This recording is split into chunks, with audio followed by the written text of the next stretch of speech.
Now here you see on the board we are dealing with the Mendel's theory of inheritance, right? Now here this we have come to the second part of the chapter that we are dealing with, that heredity and evolution. In my last class we all were dealing with what is actually heredity. Now that there we came to know that they have got traits, characters, okay, that means they are some kind of a character or traits that is transmitted, and this is trends. What is trends? You will come across. Now here today actually I am dealing with the few terms that you are going to come across, okay. Now trends basically it is a certain tendency, okay, of inheritance, okay.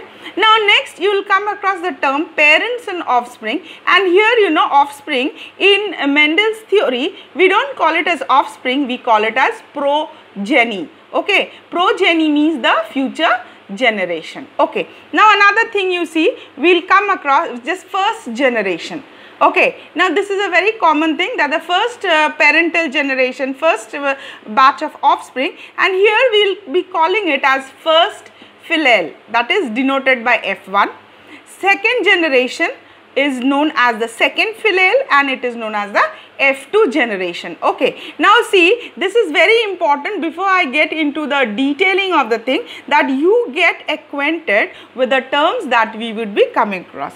Now next you see is the homozygous, okay. Now homo means same and zygous, that means genus, same type of genes in the present in the gamete or the zygote, okay. Now here that is known as same type of genes. Now here again we have the heterozygous, that means we have the different type of genes. Now then we will come across self-cross, that means that is selfing, that means flowers bred with the same plant, that means flower would be pollinated by the same pollen of the same plant, okay. Now then is crossing. Now crossing is basically hybridization, that mixing of the genetic character, and here we have mixing of the different flowers, that means pollinating with different flowers, not of the same plant.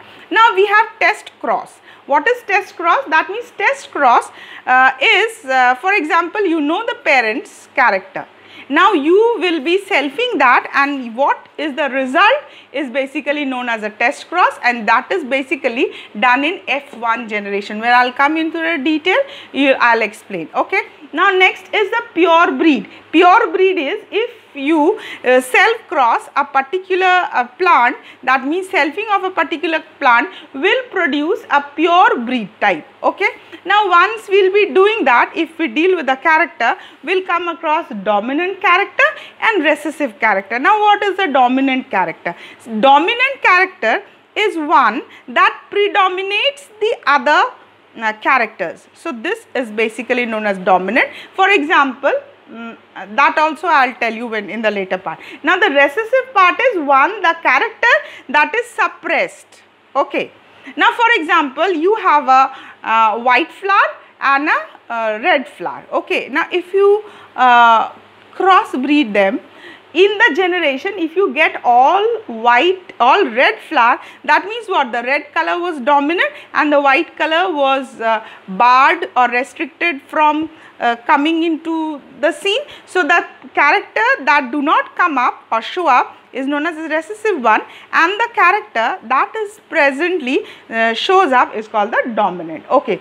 Now here you have again two terms, the monohybrid and the dihybrid.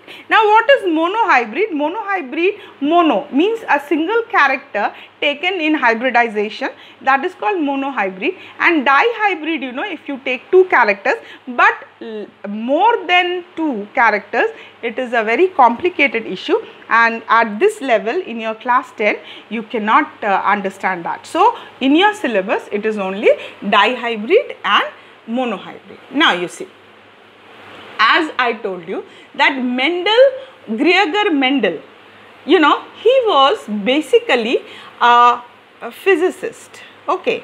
That means he was a student of physics, and you know he was a bishop by profession. You know who is a bishop?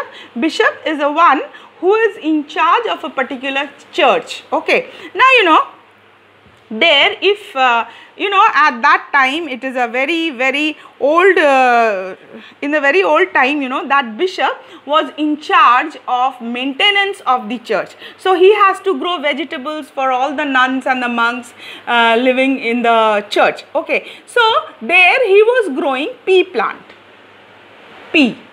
Okay, now this pea is scientifically known as Pisum sativum. Okay, so that is the common pea plant. Okay, now when he was studying, he showed that there are so many characters. Okay, now what he found out was 7 pair of contrasting characters.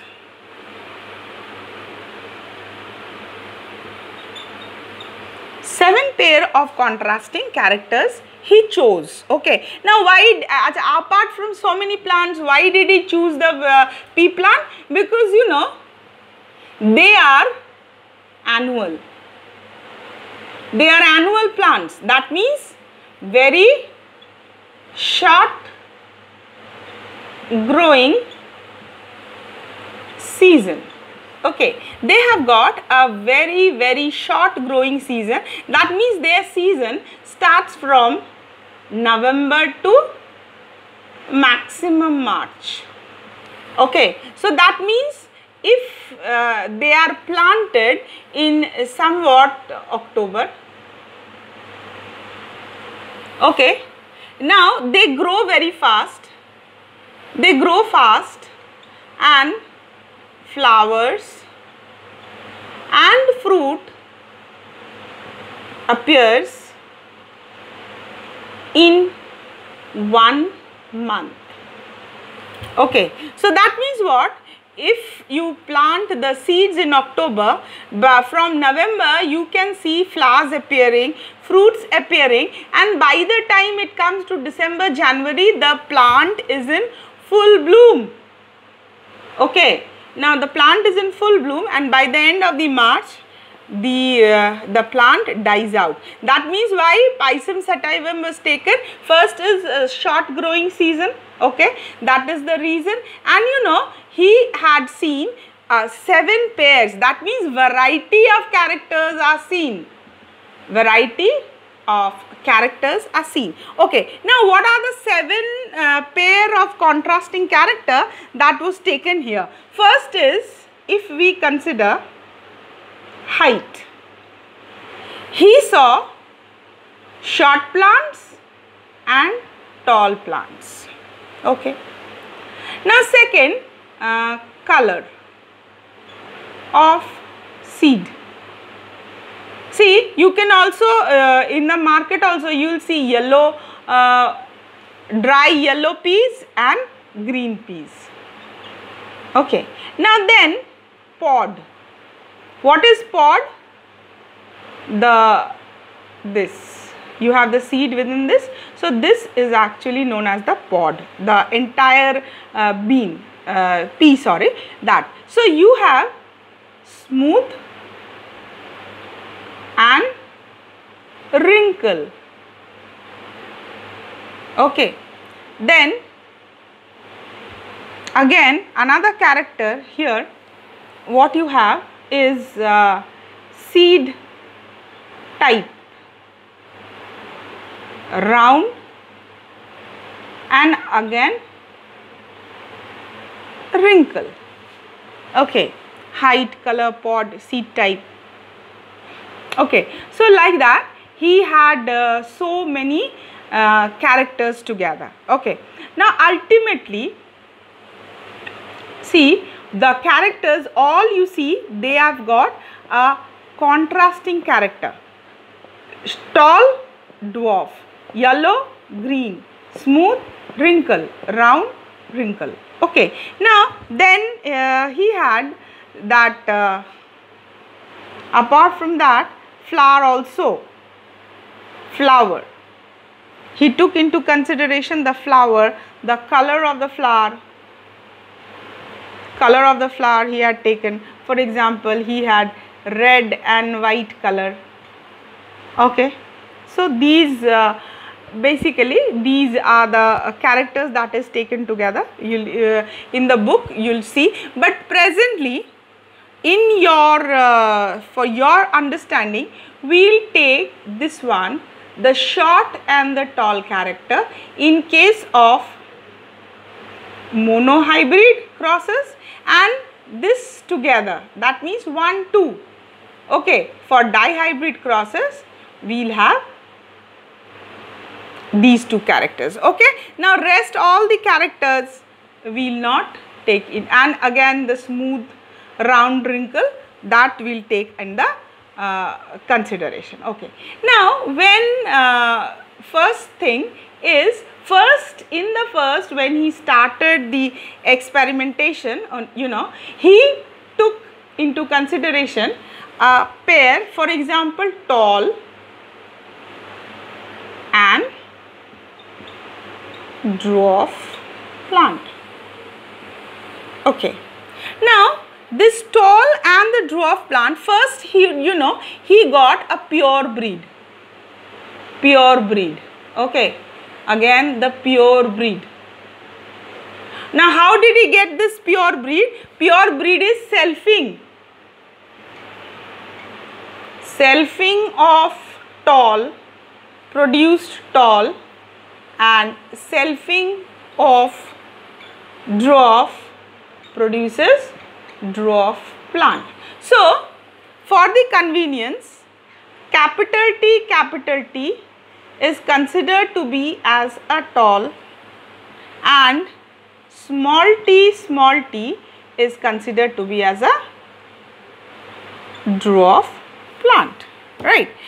Now what he did is, he saw that if he made a cross, okay, in the F1 generation, simple binarification, he got, see, 2 2 like this.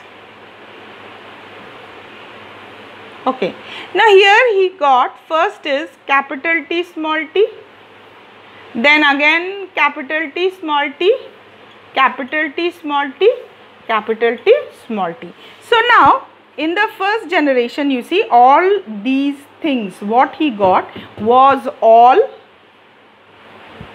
tall. Okay, now while he did that, he took into consideration two.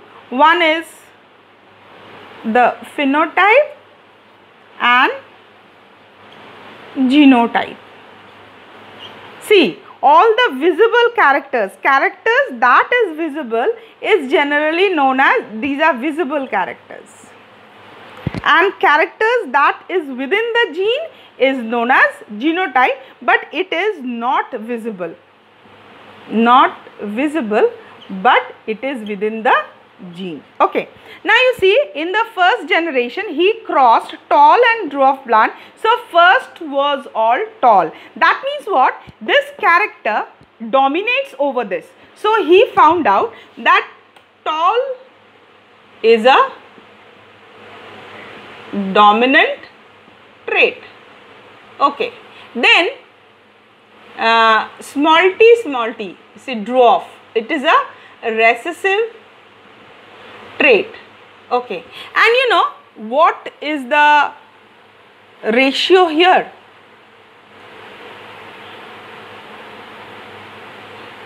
First generation gave you all T. Okay, that means phenotypically all were tall. Okay, and genotypically it was like this. Now he again selfed these and this. That is F2 generation. Now what was the result of that? See, this is very important.